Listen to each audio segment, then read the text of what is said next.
Happy Monday. A quick Red Sox 5-minute update. I love, the signing of Nathaniel Lowe, according to Jeff Passan, as we record this on Monday. It's not official, but Jeff Passan is saying that Nathaniel Lowe will play first base for the Red Sox. Chris Cotillo is saying that he'll be in the lineup, it looks like, on Monday night. I like it. At first, I wasn't sure when he was DFA'd because he struggled a lot. He's hitting 167 since his last 121 at-bats. But this is a guy, the more I looked at it, the pedigree, the resume is there. I mean, he has had some really solid seasons. It's tough when you're in a losing organization like Washington right now. He got traded. It didn't work out. And, Abraham Toro, I think, has been great for what they've asked of him. But he has struggled at first base. And they haven't got a ton of production there. So I like the move. This is a guy with home run pop, a lot of home runs, a lot of RBIs that you can put in the middle of the order. And you want your first baseman batting in that spot, and the Red Sox will be able to do that. And I'll also tell you this. There's a lot of intel in Major League Baseball. The whole game of baseball is small. There are things I know about players, coaches, staff, not all bad. Most of it good. 95% of it great. But everybody knows everybody. And the Red Sox have some Rays people that work in their front office. He played for the Rays. But the fact that they were pursuing this guy before, they do look at the other stuff. And I know there's some reports about Lowe not being a good clubhouse guy and all that. But I trust them on this, and it's worth it. We're only looking for the rest of the season and the playoffs. This doesn't have to be a long-term move. You bring a guy with power.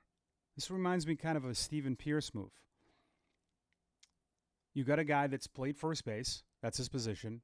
Middle of the order bat. On August 18th. We'll see how this all works. As all of you know, I'm a big fan of Nate Eaton. He looks like he's the replacement for Willie Abreu. I don't know if that's short-term or long-term. But it would not surprise me if, on Monday night, with a left-hander pitching, if the Red Sox have a Duran, Rafaela, Anthony outfield, left, center, right, and Eaton at second base. Put Rafaela back in center. Maybe Lowe doesn't play tonight against a lefty. Maybe it's Romy again. But I could certainly see that. Now, the game on Sunday, I talk about this a lot. Humble pie.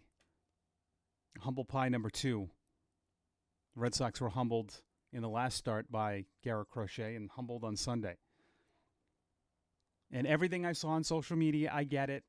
I get it about Isaiah Campbell on Saturday. I understand that. And I will put 50% blame on that. I'm not going to put 100% blame on a game Saturday and put all of that blame when you scored 3 runs Sunday, and 2 of them almost didn't happen. Myers almost made a great catch. I give the Marlins a lot of credit. They had great at-bats Saturday to get Campbell out of the game, to get Chapman in. They couldn't use Chapman, and we could talk about all of that. I trust the Red Sox on this. Remember Chapman hurt his back pitching back-to-back a few weeks ago. And yes, it sucks, but that's, he's 37, and they got to monitor his usage. But I am not going to put 100% on what happened Saturday. And I think people we like to beat up on certain guys. We did this with Hamilton, with Wong, Yoshida, Toro. Now we're on the Campbell. And there's some great baseball people put the loss 100% on Campbell. I will not. I cannot put a loss on a Saturday because, again, Chapman might have blown the save. You had opportunities to score more runs, 3 runs against the team under 500. You got it. Some days 3 runs is enough. But Sunday, just the feel of that game, you needed more and you didn't. And Weissert and Whitlock and Matz all didn't do their job. So it's split.